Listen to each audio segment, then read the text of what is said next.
Hello, Shri Shiv Mahapuran YouTube channel में आप सबों का स्वागत है, साथ में मेरा प्रणाम भी। तो आज श्री शिव महापुराण के द्वितीय खंड के 37वां अध्याय में है कि शिव जी अपने गणों के साथ दक्ष के यज्ञ से संपूर्ण कराकर कैलाश पर्वत पर चले जाते हैं और वहाँ सती के वियोग में विलाप करते हैं। और जहाँ सती के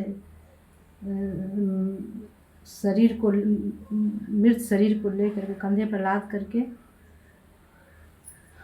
और पूरा लोकालोक सब जगह भ्रमण करते हैं, उसी का वर्णन है। तो पूरा वर्णन सुनने के लिए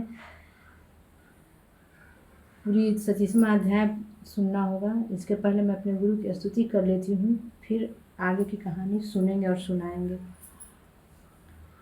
गुरुर्ब्रह्मा गुरुर्विष्णु गुरुर्देवो महेश्वरः गुरुर्साक्षात् परब्रह्म तस्मै श्री गुरवे नमः। आइए 37वां अध्याय की कहानी सुनते हैं। ब्रह्मा जी बोले, हे नारद, मैंने दक्ष जग विध्वंस का संपूर्ण वृत्तांत तथा अहंकार को नष्ट करने वाले शिव चरित्रों का तत्व ज्ञान तुम्हें सुना दिया। अब तुम जो चाहो वह और पूछ लो। यह सुनकर देवर्षि नारद जी ने अपने दोनों हाथ जोड़कर ब्रह्मा जी की स्तुति एवं प्रशंसा करते हुए नम्रता पूर्वक कहा, हे पिता, अब आप यह बताइए कि जब शिव जी कैलाश पर्वत पर लौट गए उसके पश्चात क्या हुआ। ब्रह्मा जी बोले, हे नारद, जिस स्थान पर सती ने अपना शरीर त्याग किया था उस स्थान पर एक परम प्रकाशवान ज्योतिपुंज का उदय हुआ। वह ज्योतिपुंज पश्चिम दिशा की ओर एक देश में गिर गया तथा उस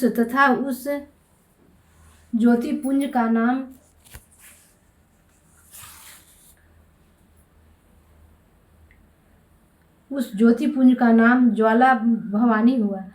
उसकी सेवा करने से संपूर्ण मनोरथों की प्राप्ति होती है। उसको ज्वाला देवी भी कहा जाता है।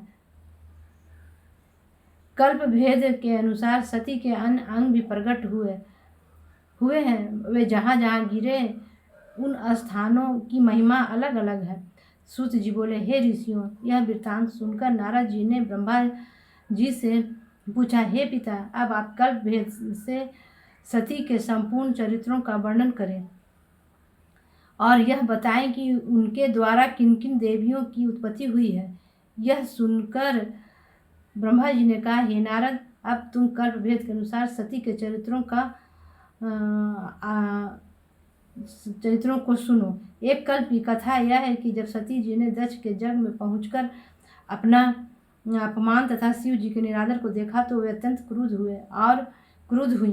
उन्होंने अपनी माता के पास पहुंचकर उन्हें बहुत समझाते हुए कहा, हे माता, इस जगस्थल में बहुत दुखदायी निंदम कर्म हुआ है। मैं अब अवश्य अपने प्राणों को त्याग दूंगी, जिसके कारण सब लोगों को बहुत दुख उठाना पड़ेगा।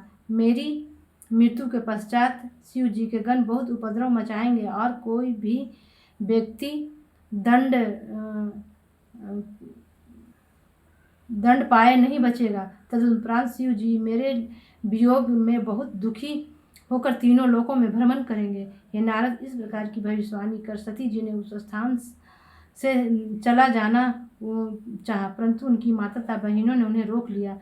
उस समय सती जी जोग धारण कर अंतर्ध्यान हो गई और गंगा तट पर पहुंचकर स्नान करने के उपरांत नवीन वस्त्रों को धारण कर गंधमादन पर्वत पर जा पहुंची।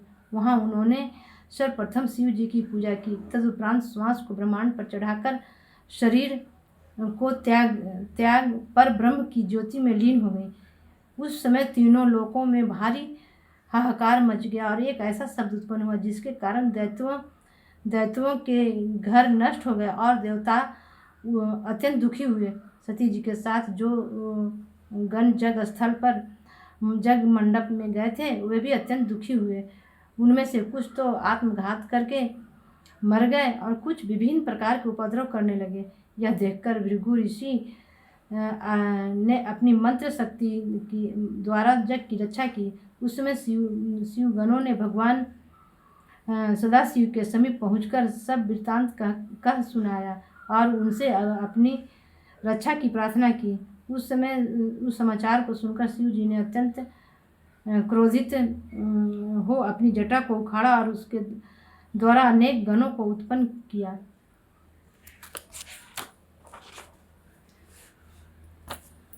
गणों की उस असंख्य सेना ने दक्ष के जग मंडप पर धावा बोल दिया और जग को नष्ट भ्रष्ट कर डाला। सभी सभासदों को पूरा दंड देने के उपरांत जब वे शिव जी के पास पहुंचे उस समय शिव जी का क्रोध तो अवश्य कुछ कम हो गया, परंतु सती का वियोग सहन करने में वे असमर्थ ही रहे।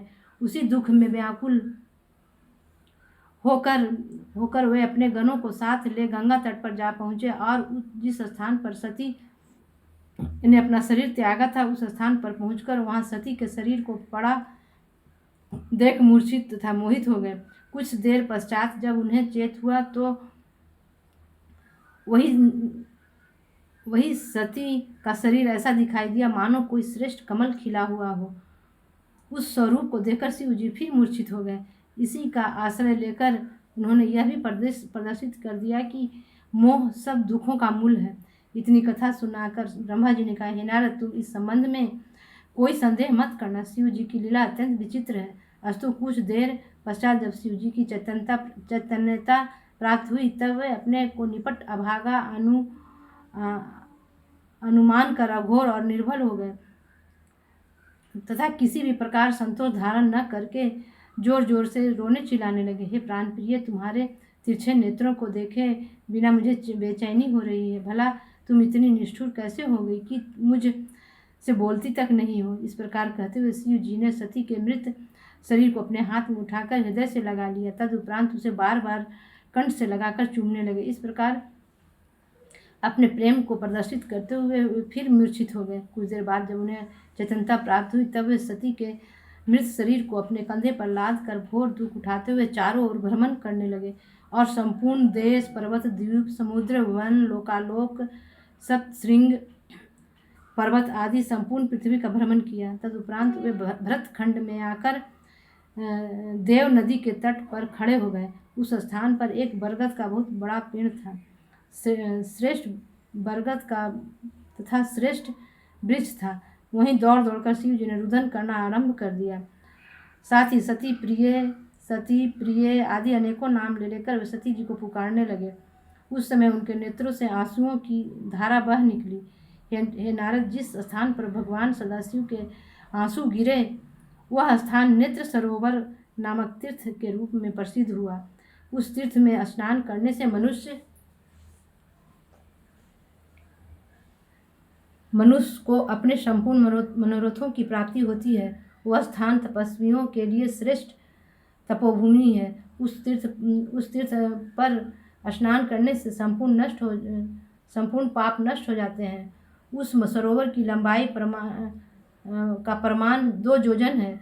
अस्तु वहाँ कुछ समय ठहरने के पश्चात शिव जी ने फिर आगे चल दिए। मार्ग में चलते हुए जिन जिन स्थानों पर सती के मृत शरीर का कोई अंग पृथक होकर गिर पड़ा वे स्थान सिद्धपीठ के नाम से प्रसिद्ध हुए। उन सिद्धपीठ स्थानों की पूजा करने से संपूर्ण मनोरथों की प्राप्ति होती है। उक्त स्थानों पर भगवती महामाया अपनी संपूर्ण कलाओं सहित निवास कर अपने भक्तों को सर्वस्व प्रदान करती हैं। इस प्रकार लीला करने के उपरांत शिव जी एक स्थान पर जाकर बैठ गए। सती के मृत शरीर का जो भाग शेष रह गया था वहाँ उन्होंने उसका दाह संस्कार किया। तदुपरांत उनकी हड्डियों को एकत्रित कर एक माला बनाई जिसे उन्होंने अपने कंठ में धारण कर लिया। फिर चिता की भस्म को अपने शरीर पर मल कर वे उसी स्थान पर बैठ गए और प्राणेश्वरी, भवानी आदि नामों द्वारा सती का स्मरण करते हुए रो रो कर व्याकुल होने लगे। उन्होंने पर ब्रह्म होते हुए भी ऐसी लीलाओं द्वारा सबको मोहित कर लिया। हे पुत्र, भगवान सदाशिव के इस चरित्र को पढ़ने तथा सुनने से भी मुक्ति की प्राप्ति होती है। तो इसलिए सुनना भी बहुत ज़रूरी है। शिव लीला सुनना बहुत ज़रूरी है, क्योंकि जब मुक्ति प्राप्ति होती है, कष्टों से मुक्ति होता है, इस लोक और दोनों लोक में सुख की प्राप्ति होती है। इसलिए शिव जी द्वारा जो लीला रचा गया है, उनको हम लोग तन मन लगा करके सुने और सुनाएं, तो थोड़ा थोड़ा दोनों लोगों का पुण्य प्राप्त होता है। दोनों को लाभ ही लाभ होता है।